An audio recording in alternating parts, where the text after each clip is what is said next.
Good afternoon, Knights. Thanks for joining us. I'm Jeffery Laux, and today is Wednesday, October 26, 2022. Here's your nightly news update. UCF researchers found that nanoparticles can help protect breast cancer patients during radiation therapy. Nightly news reporter Mia Striegel spoke to Melanie Kothep, professor of medicine, who shares why this discovery is important. In women over men, we tend to have more fractures and more trouble repairing bone.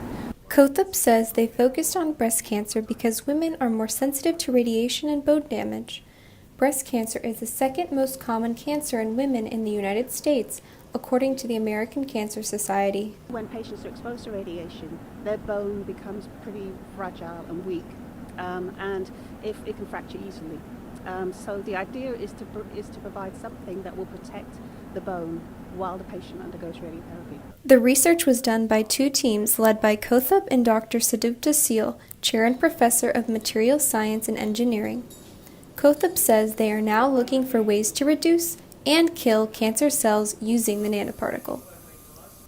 I'm inside the research lab where Dr. Seal and his team work to uncover the abilities the nanoparticle has. Postdoctoral researcher Ele Raja Corrente says using high concentrations of nanoparticles has a direct effect on the breast cancer cells. It is proving that the cancer cells are killed by this. Freshman Lily Kring says that cancer has affected her family a lot in the last year. Her aunt and her grandmother were both going through chemotherapy at the same time.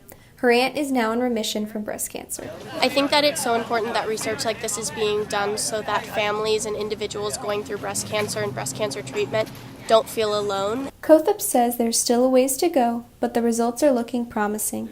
In Orlando, Mia Striegel, UCF Knightly News. Researchers say they're talking to hospitals and funding agencies to take their research to the next step.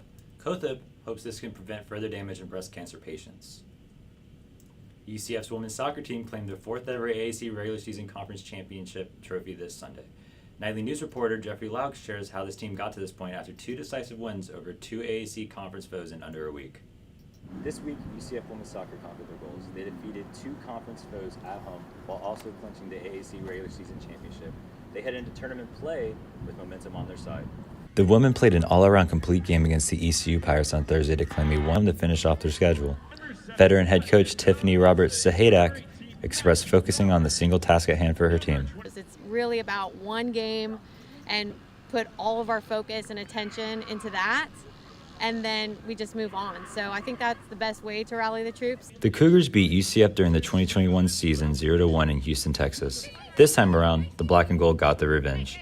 Fifth-year senior Kristen Scott scored the game-winning goal against the stout Houston defensive front. The goal was assisted by Diana Martin as she broke through the Houston midfield and passed to Scott for the 17th minute goal.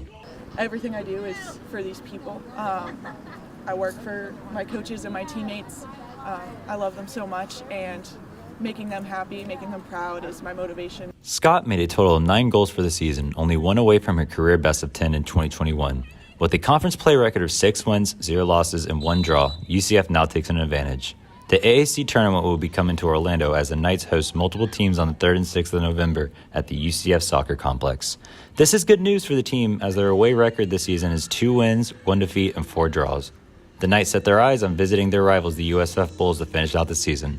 In Orlando, Jeffery Laux, UCF Nightly News. UCF lost the previous 4 or 5 matchups against the Bulls. If the Knights win, they'll clinch first place for the American Athletic Conference Tournament. Ever wonder what it's like to take your pet to work with you? Well, UCF PD K9 handlers do it every day. Officer Albert Similian began his law enforcement career at UCF in 2018. His bomb detection dog Zeus was only a year and a half old when they began working together in 2020. Zeus and Similian usually start their 12-hour days with a briefing before going on patrol. Zeus loves being brushed and playing fetch, but his favorite part of the day is working alongside his best friend. I think both of us have the same favorite part of the day, and that's to go train. It's doing what we love to do.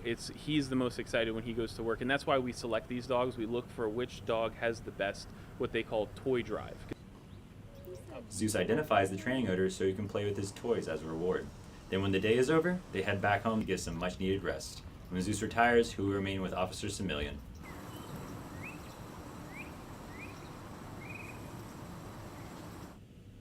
Now, let's take a look at today's weather forecast. Today's high is 88 degrees with sunny skies and a 15% chance of rain. Tonight, the low is 71 degrees with a 14% chance of rain. Tomorrow's high is 84 degrees with cloudy skies and 45% chance of rain. So you might want to keep that umbrella handy tomorrow. That's all the time we have for now. Make sure we keep up with all that's happening throughout the week by following us on Instagram at UCF Knightly News, and check back here tomorrow for another nightly news update. I'm Jeffery Laux. Thanks for watching and have a great day.